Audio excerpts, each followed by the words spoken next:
तो नमस्कार दोस्तों, मैं प्रिंस पाठक आज संकल्प क्लासेस से आपके समक्ष उपस्थित हूं इस वीडियो के माध्यम से। तो आइए हम बात करते हैं 11वीं कक्षा के फिजिक्स की। दोस्तों, ये वीडियो जो मैं क्रिएट करने जा रहा हूं ये 11वीं एनसीईआरटी सिलेबस पर आधारित होगा और ये जितना हिंदी मीडियम के छात्रों के लिए उतना ही उपयोगी अंग्रेजी मीडियम के छात्रों के लिए होगा। मेरा प्रयास रहेगा कि हिंदी मीडियम और इंग्लिश मीडियम दोनों ही समूह के जो छात्र हैं वो आसानी से फिजिक्स को समझ सकें और इसमें मेरा अहम योगदान रहे। तो आइए हम जैसा कि जानते हैं एनसीईआरटी फिजिक्स 11th में फर्स्ट चैप्टर जो है वो है भौतिक जगत। भौतिक जगत जिसे हम कहते हैं इंग्लिश में फिजिकल वर्ल्ड। फिजिकल वर्ल्ड दोस्तों, ये भौतिक जगत को समझने से पहले हम बात करेंगे कि हमारा पूर्व ज्ञान क्या होना चाहिए। 11वीं कक्षा तक पहुंचने के पहले हमने विज्ञान विषय का अध्ययन किया है। हमने ईवीएस 1 से 5 तक पढ़ा, उसके बाद 6वीं, 7वीं, 8वीं, 9वीं और 10वीं कक्षाओं में हमने विज्ञान का अध्ययन किया और वही विज्ञान अब जो है 3 भागों में हम 11वीं कक्षा में मुख्य रूप से बांटकर पढ़ेंगे। उसी का एक भाग है फिजिक्स। तो हम शुरुआत करेंगे कि विज्ञान क्या है, यानी हमारा पूर्व ज्ञान क्या होना चाहिए। यदि हम विज्ञान को समझते हैं तो ही आसानी से हम फिजिक्स को समझ पाएंगे कि फिजिक्स क्या है। दोस्तों, हम शुरुआत करने जा रहे हैं फिजिक्स की, तो उसके लिए हमें समझना होगा पहले विज्ञान क्या है। तो दोस्तों, अगर हम बात करें विज्ञान की तो एक सामान्य परिभाषा सभी लोग बोलते चले आते हैं कि क्रमबद्ध, सुसंगठित, सुव्यवस्थित ज्ञान ही विज्ञान कहलाता है। इसका मतलब कि systematic knowledge is known as science. But हम बात करेंगे कि ये साइंस की शुरुआत कहां से हुई, ये साइंस आया कहां से, ये कितना पुराना है। तो अगर हम बात करते हैं विज्ञान की तो विज्ञान उतना ही पुराना है जितना पुराना यह संसार है। यह मानव, हम जानते हैं कि सभी प्राणियों में मानव जो है सर्वश्रेष्ठ है बुद्धि के मामले में। तो इस संसार में जब मानव आया तो वह जब इस संसार को देखता था बहुत सारी चीजों को समझ नहीं पाता था, लेकिन इस संसार में रहने के साथ ही मानव ने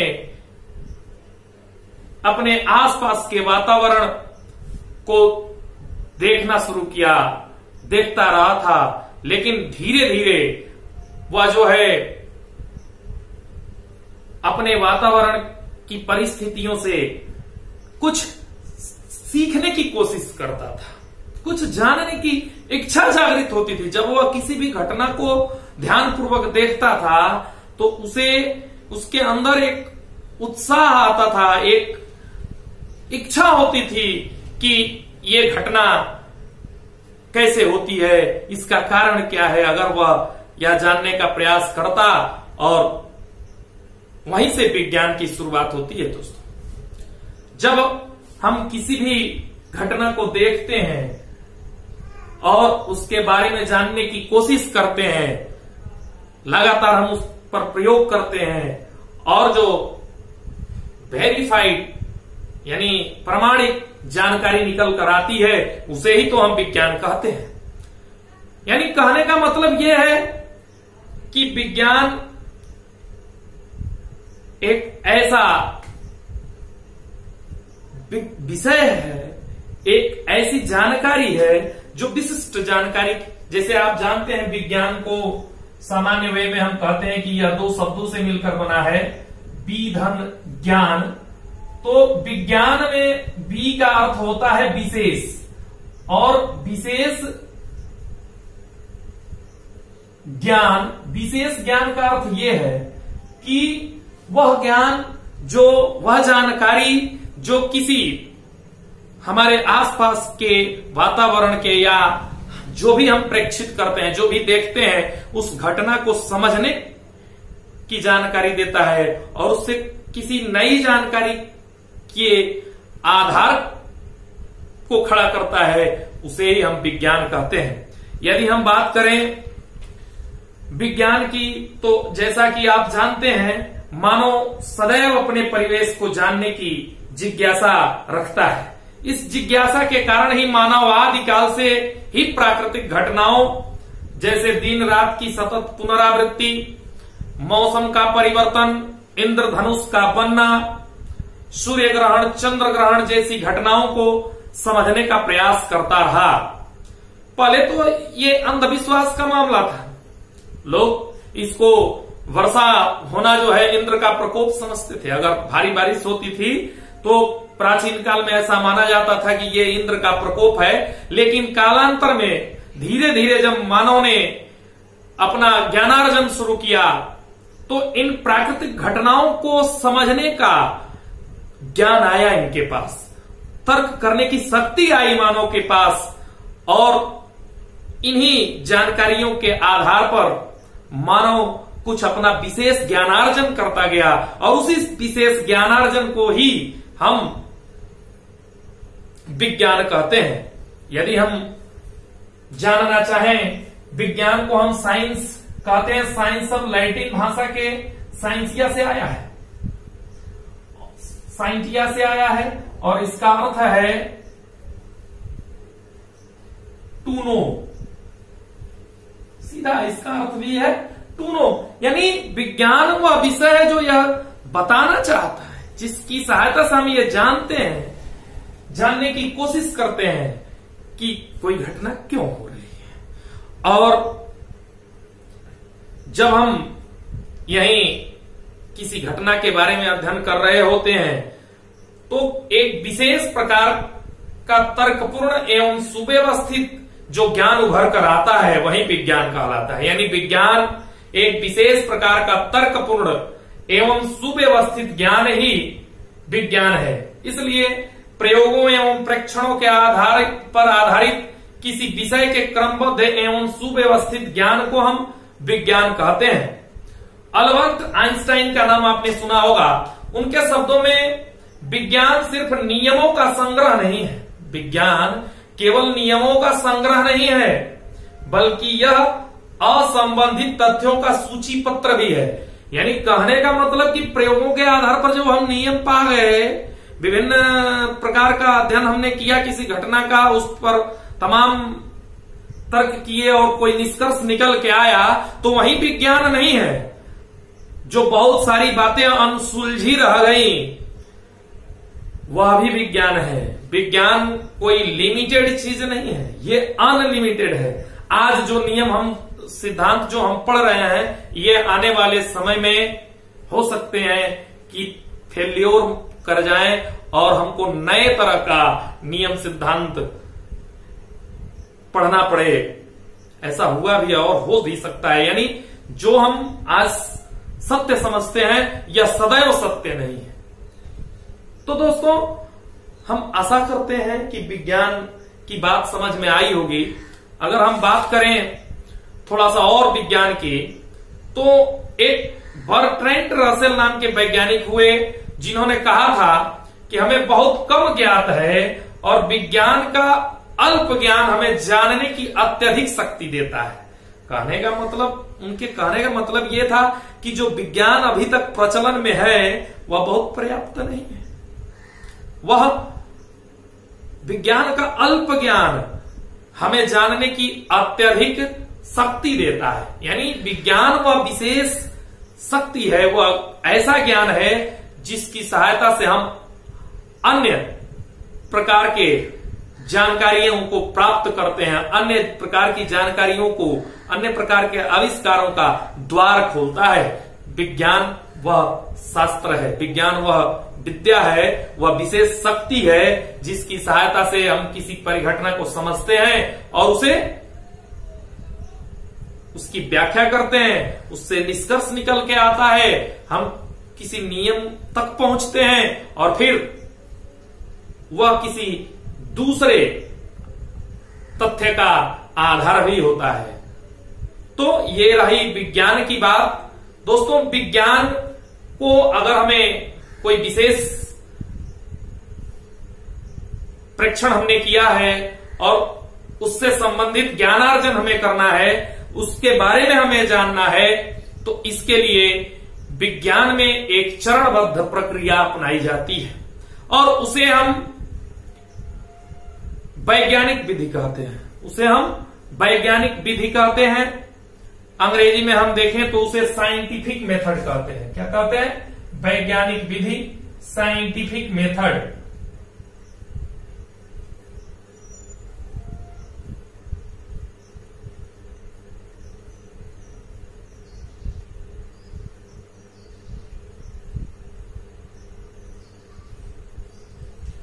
तो ये साइंटिफिक मेथड की अगर हम बात करें तो यह इस संसार की प्राकृतिक घटनाओं का अध्ययन जब हम करते हैं विज्ञान में, तो इसके द्वारा क्रमबद्ध एवं सुव्यवस्थित जो ज्ञान प्राप्त करने के लिए जो विधि अपनाई जाती है, यानी क्रमबद्ध, सुसंगठित, सुव्यवस्थित ज्ञान जो हम प्राप्त करते हैं, उसके लिए जो स्टेप्स लिए जाते हैं, जो चरण अपनाए जाते हैं, उसे ही हम वैज्ञानिक विधि कहते हैं। और वैज्ञानिक विधि के 4 चरण हैं। पहला नंबर है ऑब्जर्वेशन, सिस्टमेटिक ऑब्जर्वेशन, क्रमबद्ध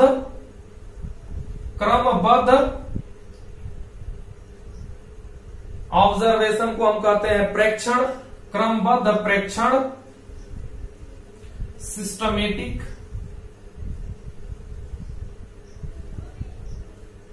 ऑब्जर्वेशन। दूसरा नंबर है परिकल्पना,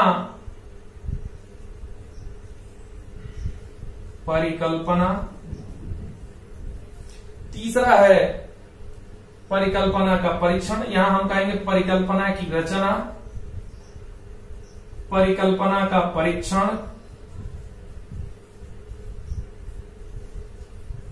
परीक्षण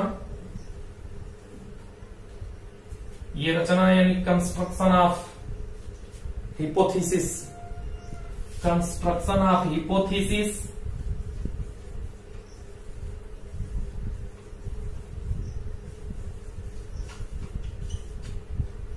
टेस्टिंग ऑफ हिपोथेसिस,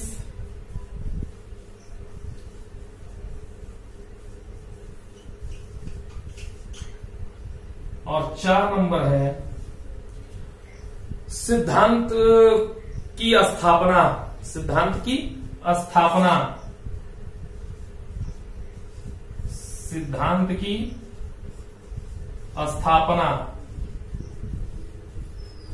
इस्टेब्लिशिंग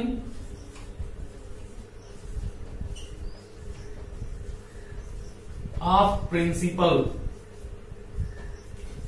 दोस्तों, ये जो वैज्ञानिक विधि है, ये भी हमें विज्ञान को ही समझने का तरीका है। जो हम अध्ययन अपने वातावरण में किसी परिघटना के बारे में करते हैं, उसको समझने के लिए और उससे निष्कर्ष निकालने के लिए जो चरण अपनाए जाते हैं, उसे ही हम वैज्ञानिक विधि कहते हैं। इस विधि का प्रयोग सबसे पहले गैलीलियो ने किया और उसके बाद एक अंग्रेज दार्शनिक फ्रांसिस बेकन नाम के हुए, उन्होंने भी इस विधि का इस्तेमाल किया था। तो यह एक ऐसी विधि है जो हमारे अन्य विषयों या हमारे दैनिक जीवन की दैनिक दिनचर्या में भी इसको फॉलो किया जा सकता है, लेकिन फिलहाल हम इसे वैज्ञानिक विधि को विज्ञान की दृष्टि से देखेंगे। तो पहला चरण इसका होता है क्रमबद्ध प्रेक्षण। बच्चों देखो, ऑब्जर्वेशन को आप समझते होंगे, हम अपने अगल बगल जो भी ऑब्जर्व करते हैं, जो भी देखते हैं, ध्यान पूर्वक देखते हैं, उसे ही हम ऑब्जर्वेशन प्रेक्षण करते हैं। प्रेक्षण का मतलब ये कि यदि हमें विज्ञान पढ़ना है, आप विज्ञान के छात्र हैं, तो हमें जागरूक होना पड़ेगा। हमें हमारे आसपास जो भी घटनाएं हो रही हैं उसको जानने की कोशिश करना चाहिए, उसको समझने की कोशिश करना चाहिए, क्योंकि इस संसार में जो भी घटित होता है वह एक निश्चित नियम एवं सिद्धांत के अनुसार घटित होता है। तो किसी भी जो घटना, कोई भी जो घटना हमारे आसपास घटित हो रही है, उसको ध्यान पूर्वक हम देखें और उसे हम कहेंगे प्रेक्षण। जैसे न्यूटन ने सेब का गिरना देखा, दोस्तों उसके पहले भी, बच्चों उसके पहले भी लोग इस संसार में सेब को या आम को या अन्य फलों को पेड़ों से गिरते हुए देखते होंगे, लेकिन वही दृष्टि चाहिए न्यूटन वाली। उसने कैसे देखा? उसने ऑब्जर्व किया ध्यान पूर्वक और पाया, उससे बहुत बड़ा सिद्धांत पाया जिसने दुनिया में तूफान ला दिया। इस दुनिया में विज्ञान, आधुनिक विज्ञान के लिए एक नींव रखा। दोस्तों जेम्स वाट की आप कहानी पढ़े होंगे। बात करें अगर जेम्स वाट की, तो सभी बच्चे जेम्स वाट के जैसा अपने मां की रसोई में बैठा करते हैं, लेकिन दृष्टि जेम्स वाट के जैसी होनी चाहिए। उसने देखा कि मां की रसोई में जो प्लेट रखी गई है चावल बनाते समय या पानी को गर्म करते समय, भाप के द्वारा वो प्लेट उठती है, तो उसने इस चीज को ध्यानपूर्वक देखा। इसे हम कहते हैं ऑब्जर्विंग पावर। तो विज्ञान का ये प्रथम स्टेप है, फर्स्ट स्टेप है कि हमें अपने आसपास के जो घटनाएं घटित हो रही हैं, जो भी परिवर्तन आपको दिख रहा है, वो क्यों हो रहा है, इसको जानने का प्रयास करना चाहिए। और जब हम ऑब्जर्वेशन सही तरीके से करेंगे, वास्तव में ऑब्जर्व करेंगे ध्यानपूर्वक, तो हमारे अंदर जो है तरह तरह के प्रश्न उठेंगे। और जब प्रश्न उठेंगे तो हम उन प्रश्नों का जवाब पाना चाहेंगे, और जब जवाब पाना चाहेंगे तो हम विज्ञान के दूसरे चरण में प्रवेश कर जाएंगे। और उसी अपने प्रयास के दौरान हम तरह तरह के विचार ले आएंगे कि ये घटना ऐसे घटित होती है, तो इस कारण से घटित होती है।